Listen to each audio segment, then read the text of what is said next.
Israel లక్ష్యంగా Iran Lebanon నుంచి భీకర దాడులు మొదలయ్యాయి. ఒకవైపు హెజ్బుల్లా రాకెట్లతో విరుచుకుపడుతుంటే మరోవైపు ఇరాన్ ఏకంగా బాలిస్టిక్ మిసైల్స్తో ఇజ్రాయిల్లోని టెల్ అవీవ్ని టార్గెట్ చేసింది. ఇరాన్ ప్రయోగించిన వందలాది బాలిస్టిక్ క్షిపణులు ఇజ్రాయిల్ గగనతలాన్ని కమ్ముతున్నాయి. టెల్ అవీవ్పై భారీ స్థాయిలో మిసైల్ దాడి జరిగింది. దాంతో ప్రపంచంలోనే అత్యంత శక్తివంతమైన ఇజ్రాయెల్ రక్షణ వ్యవస్థ అప్రమత్తమైంది. ఆకాశంలోనే క్షిపణుల్ని వేటాడి కూల్చివేస్తోంది. గాల్లోనే క్షిపణులు పేలుతుండడంతో టెల్ అవీవ్ ఆకాశం అగ్నిగోళంలా మారింది.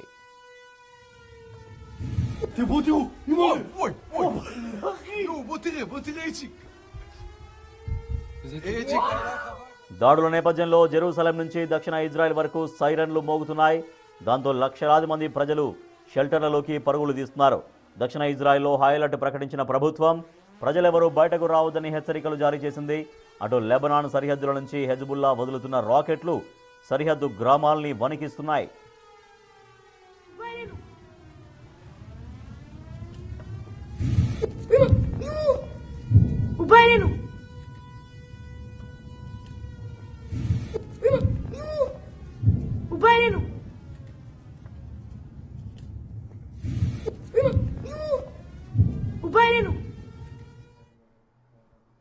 అమెరికా ఇజ్రాయెల్లకు ధీటుగా ఇరాన్ సమాధానం చెబుతున్నప్పటికీ కూడా ఇరాన్ అధ్యక్షుడి నుంచి ఒక ప్రతిపాదన వచ్చింది. యుద్ధాన్ని ముగించడానికి మేము సిద్ధమే అంటూ కొన్ని కండిషన్స్ ఆయన ప్రతిపాదించారు. సో భవిష్యత్తులో మరి ఎటువంటి దేశం నుంచి కూడా ఎటువంటి దాడులు మా దేశం పైన జరగవంటూ గట్టిగా ఒక గ్యారంటీ ఇస్తేనే ఆ యుద్ధాన్ని ఆపేటువంటి శాంతి చర్చలకు ఆలోచిస్తామంటూ ఇరాన్ అధ్యక్షుడు ప్రకటించారు. మరోపక్క ఇజ్రాయెల్ లక్ష్యంగా ఇరాన్ భీకర దాడులు కూడా కొనసాగిస్తోంది. మరోపక్క ఇరాన్ విమానాలని గాల్లోనే కూల్చేస్తోంది అమెరికా ఇజ్రాయెల్. సో ఇప్పటికైతే వార్ ఇంకా తీవ్రంగానే కంటిన్యూ అవుతుంది. దాడులు ప్రతిదాడులు ఇంకా చాలా బలంగా కొనసాగుతూనే ఉన్నాయి. బట్ శాంతి చర్చల ప్రతిపాదన కూడా ఇరాన్ నుంచి వచ్చింది కాబట్టి మరి ఏం జరిగే అవకాశం ఉంది? నిజంగా ప్రపంచ దేశాలు ఎంటర్ అయి శాంతి స్థాపన లక్ష్యంగా ఏమైనా కార్యక్రమం తీసుకోబోతున్నాయా? ఇరాన్ ప్రతిపాదనను ప్రపంచ దేశాలు ఏ రకంగా పరిశీలించే అవకాశం ఉందనేది ఇప్పుడు ఇంట్రెస్టింగ్గా మారింది.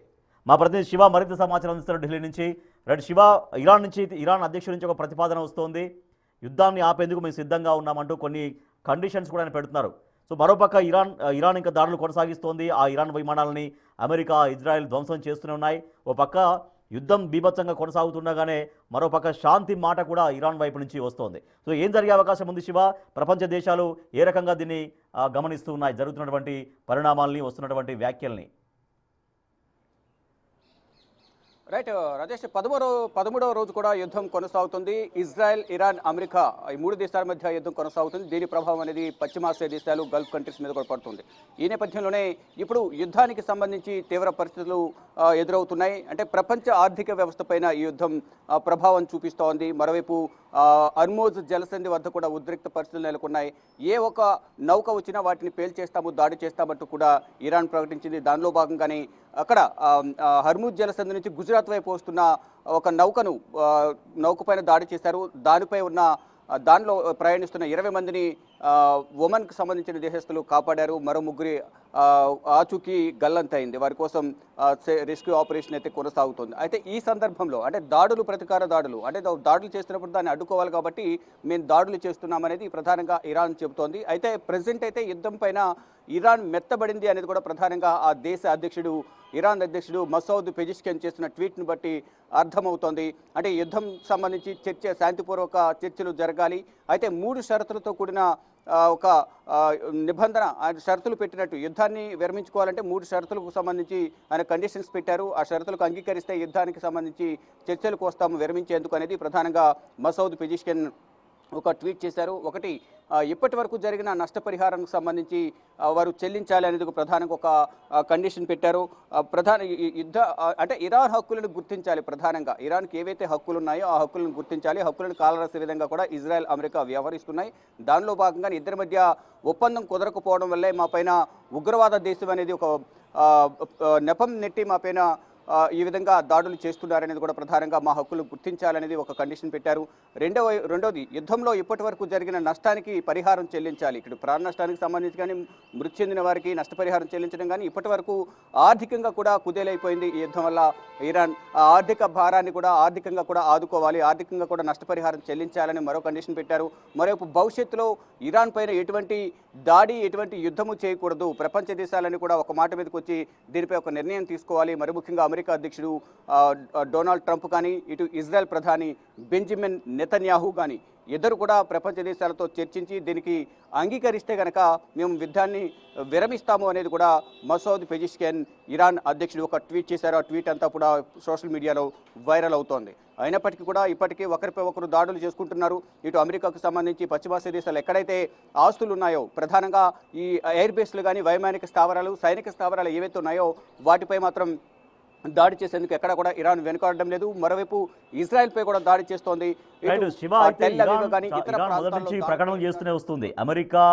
అమెరికా యుద్ధాన్ని స్టార్ట్ చేస్తే ముగించేది మేమే అంటూ చాలా గట్టిగానే అమెరికాకు భయపడే ప్రసక్తే లేదు. ఒకవేళ అమెరికా ఇజ్రాయెల్ యుద్ధాన్ని ఆపినా కూడా మేము మాత్రం ఆపమంటూ చాలా బలంగా మాట్లాడినటువంటి ఇరాన్ సడన్గా శాంతి మంత్రం ఎందుకు పఠిస్తోంది, సడన్గా శాంతి అనే మాట ఎందుకు తెరపైకి తీసుకొచ్చింది? ఏమైనా ఇరాన్తో ఇతర దేశాల సంప్రదింపులు జరిపినట్టుగా తెలుస్తోందా? ఎందుకు సడన్గా శాంతి వైపు టర్న్ అవుతున్నట్టుగా కనబడుతోంది?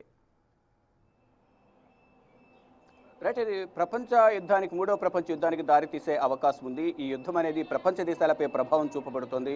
అటు నిత్యావసర వస్తువుల ధరలు పెరగడం కానీ, గ్యాస్ కానీ, మరోవైపు పెట్రోల్ డీజిల్ రేట్లు కూడా భారీగా పెరిగే అవకాశం ఉంటుంది. దీని ప్రభావం ద్రవ్యోల్బణం పైన ఆర్థిక పరిస్థితిపై కూడా తీవ్ర ప్రభావం చూపించే అవకాశం ఉంటుంది అనేది కూడా ఇప్పటికే ప్రపంచ దేశాలకు సంబంధించిన కీలక దేశాధినేతలందరూ కూడా దీనికి సంబంధించి ఒక చర్చకు తెరతీసే విధంగా కూడా అందరూ కూడా సిద్ధమయ్యారు. దానికి సంబంధించి చర్చించేందుకు దేశాధినేతలతో చర్చించేందుకు ఇప్పటికీ ఒక నిర్ణయం తీసుకున్నారు. మరోవైపు ఏదైతే ఇప్పుడు షరతులతో కూడిన ఒక కండిషన్స్తో కూడిన ఒక డెడ్ లైన్ పెట్టారు, ఆ డెడ్ లైన్కి అమెరికా అంగీకరిస్తుందా లేదా అనేది కూడా చూడాల్సి ఉంది. కానీ యుద్ధం మీరు మొదలుపెట్టారు, దాని ముగింపు మేమే ఇస్తామనేది మొదట ఇరాన్ చెప్పినప్పటికీ కూడా రోజుకు ఇరాన్ ఆర్థిక పరిస్థితి అనేది కూడా దిగజారుతోంది.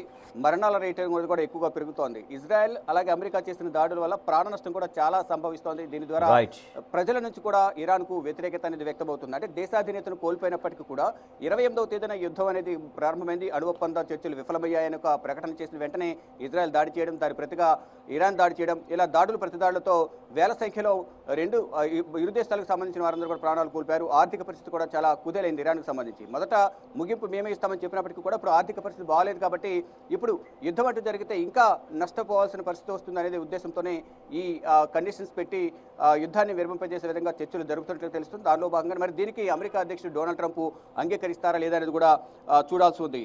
Rajesh. Right, thank you Shiva. Iran అధ్యక్షుడి నుంచి ఒక ఇంట్రెస్టింగ్ పోస్ట్ అయితే కనిపిస్తోంది. సో ఇరాన్ అంటే యుద్ధాన్ని మేమే ముగిస్తామని చెప్పినటువంటి ఇరాన్ ఇప్పుడు శాంతి మంత్రం జపిస్తోంది. ఇరాన్ అధ్యక్షుడు పెజిస్కియాన్ నుంచి ఒక పోస్ట్ మనకు కనిపిస్తుంది సోషల్ మీడియాలో. ఇప్పుడు ఇది పోస్ట్ వైరల్గా మారింది. ఇరాన్ శాంతి మంత్రాన్ని పఠిస్తోంది, కానీ కొన్ని కండిషన్స్ పెడుతోంది. ప్రపంచ దేశాలు తమకు హామీ ఇస్తే మళ్ళీ భవిష్యత్తులో ఇరాన్ జోలికి ఇటువంటి దాడులకి రాము అని ఇస్తే కనుక ఖచ్చితంగా ఆ శాంతి చర్చలకు అంగీకరిస్తామంటూ ఇరాన్ నుంచి ఒక ప్రపోజల్ వస్తుంది. మరి దీనిపైన ప్రపంచ దేశాలు ఏ రకంగా చొరవ చూపిస్తాయి యుద్ధాన్ని ఆపడం కోసం అనేది ఇప్పుడు ఇంట్రెస్టింగ్గా మారింది.